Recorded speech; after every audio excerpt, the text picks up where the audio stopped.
নকলমুক্ত পরিবেশে কুড়িগ্রামের ফুলবাড়িতে এসএসসি ও সমমানের প্রথম দিনের পরীক্ষা সুষ্ঠুভাবে অনুষ্ঠিত হয়েছে আজ।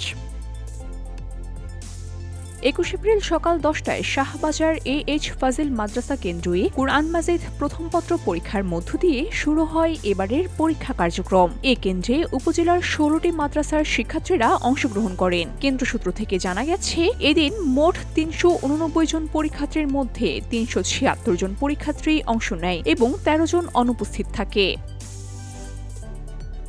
বোর্ডের নির্দেশনা অনুযায়ী নকলমুক্ত পরিবেশ নিশ্চিত করতে প্রতিটি কেন্দ্রে প্রতিটি হলে সিসি ক্যামেরার আওতায় রাখা হয়েছে। কেন্দ্রের অফিস কক্ষ থেকে সার্বক্ষণিক মনিটরিংয়ের মাধ্যমে পুরো পরীক্ষা কার্যক্রম পর্যবেক্ষণ করা হচ্ছে। ফুলবাড়ির বিভিন্ন মাদ্রাসার পরীক্ষার্থীরা সকাল থেকেই কেন্দ্রে উপস্থিত হয়। পরীক্ষা শুরুর ৩০ মিনিট আগেই সবাই নির্ধারিত আসনে বসে পড়ে। এ সময় কেন্দ্রের বাহিরে আইনশৃঙ্খলা রক্ষাকারী বাহিনীর সদস্যরা সার্বিক নিরাপত্তা নিশ্চিত করেন। আমাদের আজকে পরীক্ষার্থী ৩৮৯ জন, উপস্থিত পরীক্ষার্থী আছে ৩৭৬ জন, অনুপস্থিত ১৩ জন। এবং আমি জানতে পারলাম ভাঙাবল মাদ্রাসা থেকে ১ নম্বর কেন্দ্রে ১ নম্বর হলে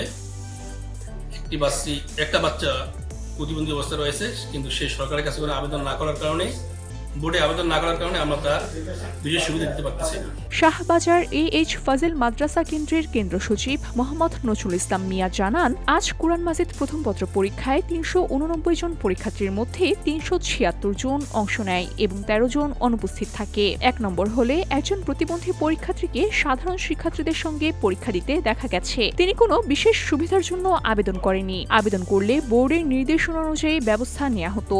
যেটা সরকারের যে মহতি উদ্যোগ, প্রত্যেকটা হলরুম বা প্রত্যেকটা পরীক্ষা কেন্দ্র সিসি ক্যামেরা আওতাভুক্ত করেছে, তো এটা খুবই একটা ভালো মনে হয়েছে বা আমার কাছে খুব ভালো একটা দিক হিসাবে বিবেচিত হয়েছে বা আমাদের সবার কাছে এটা ভালো মনে হয়েছে যে আমরা পরীক্ষার হলে গিয়ে যাই, প্রতিবারে পরীক্ষার হলে গিয়েই সব কিছু সচক্ষে দেখতে হয়। এবার মাঝে মধ্যে অফিসে বসেও এই সিসি ক্যামেরার যে মনিটর, সেখান থেকে প্রতিটা হলের কার্যক্রম বা পরীক্ষার যে বাচ্চারা পরীক্ষা দিচ্ছে, ছাত্রছাত্রীরা পরীক্ষা দিচ্ছে বা হল পরিদর্শক যারা আছে তাদের গতিবিধি এখান থেকে দেখা যাচ্ছে। উপজেলা সমবায় কর্মকর্তা ও ট্যাগ অফিসার বিধুভূষণ বর্মন বলেন, এবারের প্রতিটি কক্ষে সিসি ক্যামেরার মাধ্যমে নজরদারি একটি গুরুত্বপূর্ণ উদ্যোগ নেওয়া হয়েছে। এতে পরীক্ষায় নকলমুক্ত ও সুষ্ঠুভাবে সম্পন্ন করার কাজ সহজ হবে। VOD Bangla news desk.